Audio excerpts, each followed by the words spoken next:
এই তিতলি তাড়াতাড়ি কর, ভালোভাবে কর কিন্তু। আরে তিতলি, মৌমিতা, তোরা কি সব বাজে বাজে কাজ করছিস? তোদেরকে বলেছিলাম ভাই পড়াশোনা কর। আজকে যদি পড়াশোনা করতিস আমার মতো একটা ভালো জব তো করতে পারতিস। 30,000 টাকা স্যালারি পাই। হ্যাঁ ভাই বল। হ্যাঁ ঠিক আছে, 3 লাখ টাকা পাঠিয়ে দে, মালটা সাপ্লাই করে দেবো। হ্যাঁ কোথায় গেলি রে ভাই তুই?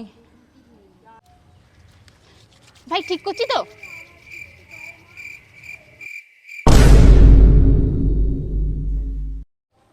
ভাই এরকম করে তোদের কত টাকা ইনকাম হয় 1 লাখ টাকা। মাসে? না না দিনে। তাড়াতাড়ি কর, আরো অনেক অনেক করতে হবে।